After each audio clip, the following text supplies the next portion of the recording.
நிர்மல்குமார் சொல்றாரு, நாங்க மாநாடு நடத்துறோம், இவங்களுக்கு என்ன அப்படி இப்படின்னு சொல்லும்போது டக்குன்னு ஒருத்தர் வந்தார், மூர்த்தியை வந்தார், அமைச்சர் வந்து, ஒரு திமுக தொண்டனுக்கு கூட இந்த மாதிரி எண்ணமே கிடையாது. நீங்க கட்சி ஆரம்பிங்க, எண்ணமும் ஆரம்பிங்க, எண்ணம் பண்ணிட்டு போங்க. ஆனா நாங்க உறுதியா இருக்கிறோம் எங்களுடைய கொள்கையிலையும் கோட்பாடுலையும். நீங்க என்ன பண்ணிட்டு போங்க அப்படின்னு சடக்குன்னு போயிட்டார்.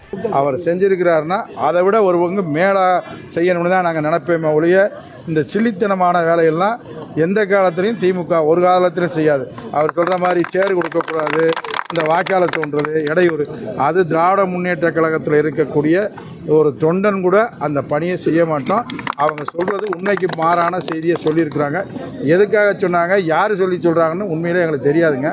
அதனால் அந்த மாநாடுக்கு ஒரு துளி கூட நாங்கள் மாவட்டத்திலேயோ நாங்களோ எந்த தீங்கு நினைக்கல. அவங்க நடத்துறதுல நடத்திட்டுன்னு தான் நாங்கள் பார்த்துட்ருப்போம். அது எந்த கட்சியாக இருந்தாலும். மதுரை மாவட்டத்தை பொறுத்தளவு மட்டுமில்லை, தமிழ்நாடு முழுவதும் திமுக அது மாதிரி பணியை ஒருபோதும் செய்யாது. உண்மைக்கு மாறான செய்தியை யாரோ சொல்லியிருக்காங்க, அவங்க சொல்லியிருக்காங்க. அது உண்மை அல்ல.